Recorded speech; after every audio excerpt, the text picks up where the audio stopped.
Hey everyone, welcome to another session of Commerce IQ Live, where we discuss different topics to do with retail e-commerce for about 15 minutes, 10 to 15 minutes or so, sometimes over. And we have a new topic for you today, and that is the race to win online grocery. We'll review kind of a few broad stats on the current state of online grocery, as well as what some of the top players, broadly speaking, where they're investing in, and how you can align as well. So we can get into that. Now, the thing to understand about online grocery is that it's really a war or a battle being waged between vastly different models. And there's a bit of convergence, I would say, happening at the moment. So take a look at this data from Insider Intelligence on the left-hand side here. You have these three players. This is taken from late last year or mid to late summer last year. You have these three, largest players in online grocery. Right? You have Amazon, Walmart, and Target. And when you take a look at their share of their online grocery versus kind of the percent of their total e-commerce, what you see is that Amazon has kind of the least experience in this field, versus its total business, right? Of course, Amazon being an e-commerce juggernaut, still only have about 8% of its business is of its online business. Its total business really is grocery. Walmart, on the other hand, over half, 52%. Right, it's digital grocery for its total e-commerce business. So even though Walmart is investing a lot into its e-commerce, just recently in its quarterly earnings report, it returned to double-digit growth at 12%. Over half of its e-commerce business is grocery. They have a lot of experience in grocery, and that extends to their physical stores as well, right? When you think about how Walmart sells, of course, they benefited a lot from the recent inflation and recessionary fears, as higher income shoppers have traded down to shop more at Walmart and more grocery and more online grocery at Walmart as well. And then you have Target kind of sitting in between. You have Target a bit more focused on discretionary goods than Walmart, but still, online grocery makes up a much larger proportion of their total e-commerce business than, say, it would for Amazon, as a proportion of their business. So it's being weighted by different models. Amazon being more pure play, Walmart being more let's really integrate with stores, and Target saying, this is a great supplemental stream, I would say, to our core maybe business, our discretionary goods. And then, of course, not represented in this chart is Instacart, which says, we'll provide access to everyone, wide breadth of availability, but of course, being a bit more of a middleman between the shopper and the retailer, having a little less operational control. And online grocery, the growth story for online grocery is interesting. And maybe it's hard to parse out from these charts, but in the bottom right-hand chart, still growing at well over 10%, say, for July 2022 compared to July 2021, the most recent month a year ago. Online grocery still growing over 10%. And actually, a lot of that growth is coming, in particular, is actually coming from a bit more from delivery than pickup. So pickup is a very important part of online grocery, but still a lot of that growth is coming from direct to home delivery. Now, if you take a look at how the current economic circumstances affects online grocery, right? Online grocery has always been about convenience. But there's been a few reasons why shoppers have been hesitant to get into online grocery. Now, during COVID, shoppers were forced to shop online or at least, a lot of people who were concerned about their health and safety were shopping more online. So that boosted online grocery significantly. But now that time period is pretty much over, and now that we're, recession fears are high and inflation, certainly, of course, is ongoing. You kind of have this shift in mentality towards online grocery, where shoppers are saying, you know what, I really care about price, perhaps more than I care about convenience. Price is still king, even in the world of e-commerce, even in the world of online grocery. Price is still king. And this somewhat convoluted chart on the left from Mercatus and from their omni-channel shopper behavior report. What it's essentially getting at is, if you look at just the purple in that graph, you're seeing that of the people who buy online grocery, most are saying, I'll be willing to put up with within 1 to 3 hour same day delivery, if you're charging me a flat fee. But a significantly higher proportion, and that's that data in the blue there, would say, what, I'm willing to put up with much longer delivery windows if that fee, that flat fee you're going to charge me for delivery, declines. If I can pay, kind of a plurality of people say, if that fee is $4 cheaper, sure, I'll put up with, a same day delivery, even if it's later than 3 hours. And then almost half go even beyond that. So I'll put up with next day delivery if I can have an even cheaper fee. So fees related to online grocery are important, and that's something that Instacart, Walmart, Amazon are going to have to contend with. Is what's that balance, and how much control do you let the shopper have over that balance? Do you let them say, I'm willing to, if I have the option to, do you let the shopper choose? Yes, I will. Delay my delivery to next day or for 2 days or longer if I can get that cheaper fee. And actually, the number one reason that shoppers did not engage with or wouldn't participate in online grocery, this is according to a different study, is that delivery fees were too high. That was the number one reason. And the number of respondents who marked that, 44% this year compared to 34% last year. So it's becoming more important. People are more concerned about delivery fees than they have been in the past, and more concerned about price than they have been in the past. And what are some other reasons as to why they might not convert to being online grocery shoppers? Well, 36% say it's the wrong or missing, that I get the wrong or missing products if I order. 32% say, it's really the quality of picked products is lacking, and 29% say the products are damaged. And these are pain points for shoppers who did order online for grocery. So there are pain points to be removed, but the number one is that the delivery fees are too high. So again, kind of the thought here is that online grocery is becoming potentially a bit more of a luxury, or at least something that shoppers are a bit more price conscious on now than they have been in the past. Now, if we take a look at our own data, this is CommerceIQ data, and this is, to be clear, this is CommerceIQ data among our customers on Amazon.com. If we take a look at just the grocery category, so maybe not wholly indicative of all of online grocery, but food goods sold online through Amazon's first-party vendors on its site. You can take a look at perhaps what's happening in food on e-commerce more broadly, and that is that grocery is one of the worst impacted categories for inflation.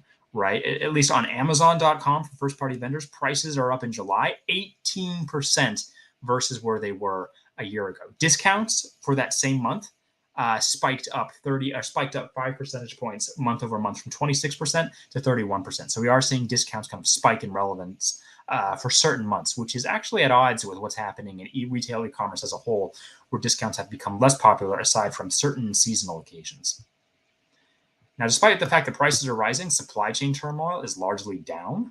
Supply chain turmoil really hit online grocery harder on Amazon in 2021, and for the most part in 2022, with the exception of a spike in March, that's been down year over year for revenue lost due to out of stock. And on a unit basis, that's been down significantly from last year. So a lot of the supply chain turmoil kind of has resolved on the back end. So I think from an online grocery perspective, shoppers have availability. They have the options as to what they can buy online, what's available, either in the store if they're ordering it from in the store, if they're ordering it from a pure play platform. But the issue now really is how do you keep a lid on price and get shoppers to engage when they're concerned about spending as little as possible. And it's not even the case that fees have risen. It's just that if you're spending more in general across the grocery category, you're going to find ways to economize where you can. So maybe you can cut down on that fee because they're being forced to spend more on just absolute higher prices of goods in grocery. Now, in terms of who's leading in online grocery, Walmart really takes the lead. They have, in terms of buy, so this doesn't include Instacart. It's a by retailer share. And of course, Instacart kind of being a go-between between retailers, it isn't included here. But Walmart's share of online grocery rose to about 55% from March to June of this year, whereas Amazon actually lost a percentage point, and as did Kroger. And in terms of who's leading from a customer experience, customer satisfaction standpoint, Walmart's number one, followed by Target, followed by Costco, followed by Whole Foods. So Walmart leading not just in size, but also in customer experience, putting them in a very good spot. And we think about the Walmart model, it relies intensely upon its stores. Okay, for its most recent reported this week quarterly results, they've said that now they have 4,600 pickup locations. Keep in mind, they only have 4,700 stores. So that does include some locations that aren't their stores. And they do same-day delivery from 3,800 locations or stores. So they're heavily leveraging their physical footprint to drive online grocery fulfillment. And that is, by and large, that's fairly successful for them, right? And keep in mind, not only is online grocery a huge chunk of their retail e-commerce business, but it's also just a huge chunk of their business in general. 56% of Walmart US's business, both that's e-commerce and e-commerce and in-store sales combined. 56% of that is grocery. right? And again, Walmart stands to benefit moving forward in online grocery for a number of other reasons too. One is that higher income shoppers are willing to trade down to retailers like Dollar General and like Walmart. So you have higher income shoppers who make more than $100,000 a year saying, maybe I shop a little bit less at other retailers. I shop more at Walmart because they're known for more, for their low prices. And as I'm shopping more online in general as well, some of that means is gains in online grocery as well. John Furner, CEO of Walmart US, lays it out nicely in the recent earnings call, saying that with this current economic downturn, the potential for a larger one, if we enter a proper recession, Walmart has a lot of things that didn't have before. It has the ability to deliver via pickup or for same day delivery or directly to your home through Walmart in-home deliveries, right? And it can provide free shipping via Walmart Plus if you're a member there. So it's drawing members into its ecosystem. Whereas let's say Amazon Prime, the real drive, the real benefit for Amazon Prime, there's a lot of benefits, but the real still the number one driver is free shipping on a lot of discretionary goods. For Walmart, it's all about grocery. The real appeal of Walmart Plus is free shipping for grocery goods. I would say that's the dominant appeal. Of course, they're adding to that as well to get shoppers locked into their ecosystem. They're partnering with Paramount to have a streaming service that can kind of compete with Amazon Prime Video. But still, the core appeal is free rapid delivery for grocery. Now, if you move on to Amazon and take a look at kind of the flip side of the coin of what Amazon's focused on, Amazon for many years really tried to invest in its pure play, grocery fulfillment efforts. That's kind of things like Prime Pantry. That's things like Prime Now, Amazon Fresh Delivery, and that whole program. And it found that it wasn't really gaining a ton of traction, and that now it's kind of accepted. If we want to win in online grocery, the store and the physical presence has to be a part of that. So they're fulfilling more orders from Whole Foods, from their growing portfolio of physical stores, also doing things like pickup. And also, one way that Amazon wants to differentiate itself, and perhaps it wouldn't qualify directly as online grocery, more like digitally enabled grocery, but it's still relevant, is they're really the leaders in this cashier-less technology, or just walkout technology that they piloted for years now, and that they've been quietly kind of expanding behind the scenes in terms of their technology, so that the shoppers can now just walk into a Whole Foods. Maybe they're there to pick something up. Maybe that can deliver to them same day from that location. But also, if you just want to pick up something quickly, you can walk into the store. You can put it into your cart and you can just walk out. So they're also engaged in kind of the flip side of online grocery from an omni-channel perspective, and that's not just using the store to enhance grocery delivery, but using tech that maybe tech borrowed from grocery delivery, or tech borrowed just from advancements in general to boost the in-store experience. Now, kind of rounding out the discussion on some other players, Instacart and DoorDash. These, of course, being these are a bit more volatile, and I would say they've faced their own challenges in the past year. Instacart really had its huge surge in 2020. And then in 2021, DoorDash, kind of a bit of a year later, had its huge surge. And of course, in 2022, they've both been struggling a little bit so far. Instacart still eyeing an IPO before year's end. DoorDash already public. And Instacart's basically making the long-term bet, saying, even if 2022 is a difficult year, we think, our bets aren't about this current year, but our bets in online grocery are really about the long haul play, where we're going to have continual relevance. So maybe it's a bit of an odd year to choose to go public, but if they do go public, then they can raise cash, and they can really make the long-term play to grow their business.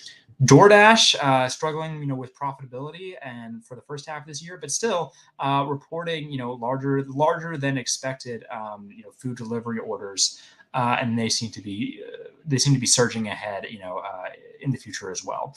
The way I would think about this, and this is honestly how I think about a lot of e-commerce, whether it's online grocery or not, is that 2022 was a bit of a reset year, kind of coming down from the hype of 2020 and 2021. Shoppers are resetting their expectations, or resetting their behaviors as to what they will do online and what they won't. And then I think what you're going to have is, after this reset year, you're going to have a lot of those trends kind of resume their former growth trajectory. that they had been experiencing years prior. Not the hype of 2020 or 2021, but still a healthy growth trajectory. And that'll put players that weather the storm, whether that's certainly the big players like Walmart and Amazon, because it continues to invest in this space, but even Instacart and I would say DoorDash as well. After a reset, they're going to be well positioned moving forward with, I would say, ongoing growth.